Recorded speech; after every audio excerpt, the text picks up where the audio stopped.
Hi friends, నమస్తే. ప్రజాసేవ తెలుగు ఛానల్కి స్వాగతం. మహిళలకి తెలంగాణ రాష్ట్రంలో ఉన్నటువంటి మహిళలకి చిలకపచ్చు రంగు కలర్లో ఉన్నటువంటి చీరల కానుకల్ని ఇవ్వాలి అని చెప్పేసి తెలంగాణ రాష్ట్ర ముఖ్యమంత్రి వర్యులు రేవంత్ రెడ్డి గారు అయితే ఈ యొక్క కానుకల్ని ప్రకటించడం అయితే జరిగింది.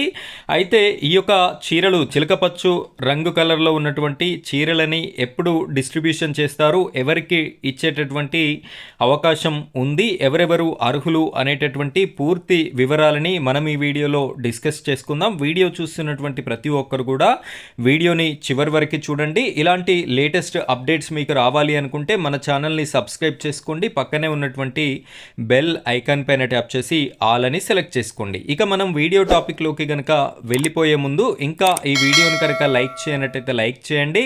ఆ వెంటనే వచ్చేటటువంటి హైప్ పాయింట్స్ కూడా వీడియో రూపంలో ఇస్తారు అని చెప్పేసి కోరుకుంటున్నాను.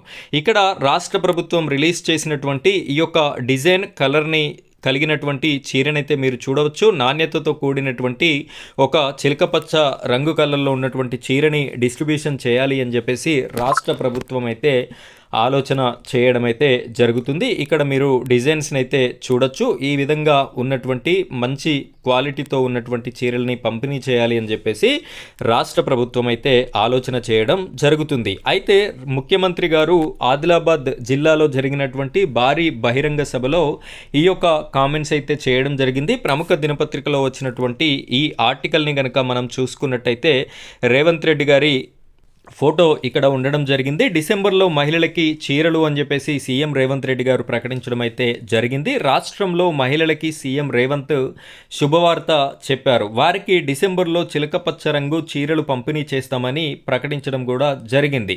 అయితే ఈ యొక్క చీరల పంపిణీ కార్యక్రమం డిసెంబర్ నెలలో ఉంటుంది అని చెప్పేసి మనకైతే ఈ పత్రిక ద్వారా తెలియడం అయితే జరుగుతుంది. ఆదిలాబాద్ సభలో మాట్లాడుతూ గతంలో ఇంద్రమ్మ చీరలు, ఇదివరకే మనకి ఇంద్రమ్మ చీరలు అయితే ఇవ్వడం జరిగింది. అప్పుడు బ్లూ కలర్లో ఉన్నటువంటి చీరలను అయితే రాష్ట్ర ప్రభుత్వం అయితే మంచి డిజైన్తో కూడినటువంటి మంచి క్వాలిటీతో కూడినటువంటి చీరలనే ఇవ్వడం అయితే జరిగింది. దాని స్థానంలో మనకి 2 చీరలు ఇస్తాము అని చెప్పేసి చెప్పడం జరిగింది. ప్రతి మహిళకి కూడా ఒక చీర ఇదివరకే ఇచ్చారు కాబట్టి ఇక మిగిలినటువంటి 2వ చీరని డిసెంబర్లో ఇందిరమ్మ చీరగా చిలకపచ్చు రంగ కలర్ని ఇవ్వడం అయితే జరుగుతుంది అని చెప్పేసి ముఖ్యమంత్రి గారు అయితే ప్రకటించడం జరిగింది. అప్పుడు ఫస్ట్ విడతలో భాగంగా ఎవరెవరైతే చీరని అందుకున్నారో ఇప్పుడు ఈ సెకండ్ విడతలో భాగంగా డిసెంబర్లో పంచిపెట్టేటటువంటి ఈ చీరలని కూడా ప్రతి ఒక్కరూ మీరైతే తీసుకునేటటువంటి అవకాశం అయితే ఉంటుంది. అప్పుడు చీర పొందినటువంటి ప్రతి వారు కూడా ఇప్పుడు కూడా మీరు చీరనైతే పొందేటటువంటి అవకాశం అయితే మీరు కలిగి ఉంటారు. అయితే ఇక్కడ డిప్యూటీ సీఎం బట్టి విక్రమార్క గారిని నిధులు కూడా విడుదల చేయాలి అని చెప్పేసి ఇదే సభలో వారిని కోరడం కూడా జరిగింది. పుట్టింటి సారిలాగా ప్రతి ఆడబిడ్డకి చీరలు ఇస్తామని చెప్పేసి రేవంత్ రెడ్డి గారు అయితే ఈ కానుకల్ని ప్రకటించడం అయితే జరిగింది. ఫ్రెండ్స్, ఇది ఈరోజు మన తెలంగాణ రాష్ట్ర ప్రభుత్వం అందిస్తున్నటువంటి ఒక మంచి ఇన్ఫర్మేషన్ని మీకోసం అయితే తీసుకొని రావడం జరిగింది. ఇలాంటి లేటెస్ట్ ఇన్ఫర్మేషన్ కోసం మీరు మన ఛానల్ని సబ్స్క్రైబ్ చేసుకొని సపోర్ట్ చేయండి. Thank you friends, thank you very much.